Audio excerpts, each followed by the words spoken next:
We're joined by Dan Pelino at the Global Affairs Dinner tonight, who is one of the award recipients. First, congratulations. Thank you very much. So what makes this award so special tonight? Well, it's interesting. The World Affairs Council, their ability to convene, collaborate, cross boundaries, bringing in some of the great companies that are here, and what a spectacular group of honorees. So I'm delighted to join them tonight as we, in the pursuit of the future, right? Education, the great promise of the future. I think that's right, and I think you hear a lot of folks talking about if we're truly going to get our global economy back on track, we've really got to find the least of these and sort of level the playing field. At IBM, how do you guys do that? Well, there's a number of ways. First of all, we do believe that education is the great promise, the great gift from generation to generation. So the ability to look at a personalized learning experience from being able to be successful in the classroom, to be able to graduate, and then to be able to be on a career path, those are very important areas, and we at IBM can help with that. So give me an example of one of the projects that you guys are really investing in where sort of folks can go to and be like, this is something that this is just powerful work that IBM is doing. Gwinnett County in Atlanta, a little less than 200,000 students, they've decided to reposition how they actually educate.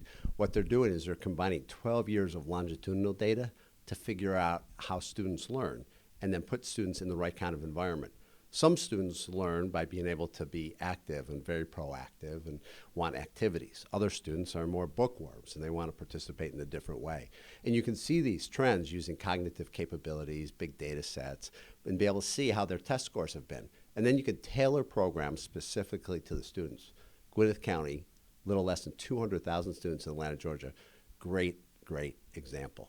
And so when you're talking about this, right, you're looking at the longitudinal data, you're looking at how they're sitting and taking standardized tests.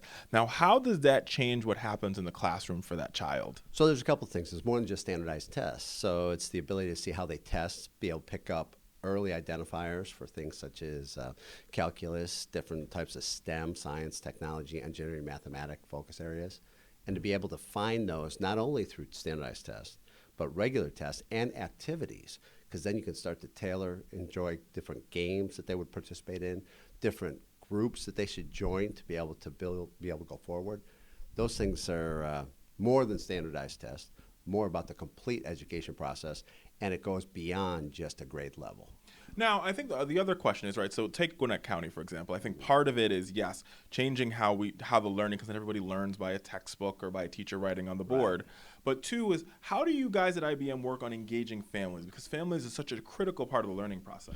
Well, when you look at it, I would offer to you that you first look at physical versus virtual learning, structured versus unstructured, and then the experiential learning versus situation learning. So the ability to put all that together and then working with families, including the games that they play when they go home, clubs that they belong to, and then encouraging participation at the family level to support what the student's trying to do.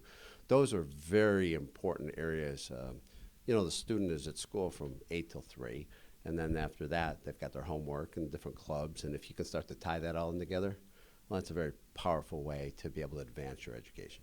Beyond powerful. Now, what do you say to those out there? IBM seems to be leading the way when it comes to this type of model of working with local, state, and federal government, working with nonprofit organizations to really change how learning is done, focusing on career technical education.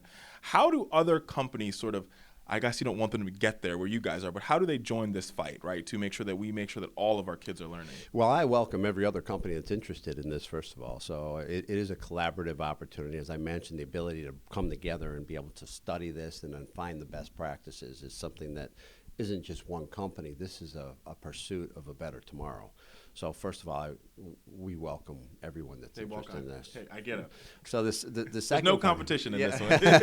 So the second, right, absolutely. And if there was, it'd be the wrong intentions, right? So exactly. So I think the second part is the ability to be able to put together longitudinal information, big data, cognitive analytics, applying them to these data sets, figuring out how students best learn, and then create that learning experience that's not just second grade or third grade or fourth grade, but it's the continuum of learning for the student all the way through the education process. And that allows them to do a better job in the classroom, allows them to be able to graduate, and then pursue the careers that they're interested in.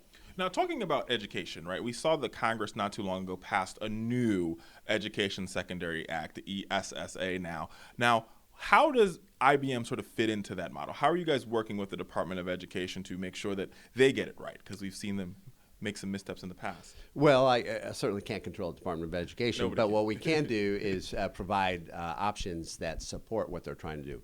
Our best example is the work we've done on STEM, science, technology, engineering, mathematics, in PTech, which is to go through grade 14, thinking about sort of the trade school of yesterday. However, now it's about science, technology, engineering, mathematics, to be able to take these students past grade 12 into preparing them for advancement into higher education. And we're finding these students are so well prepared today.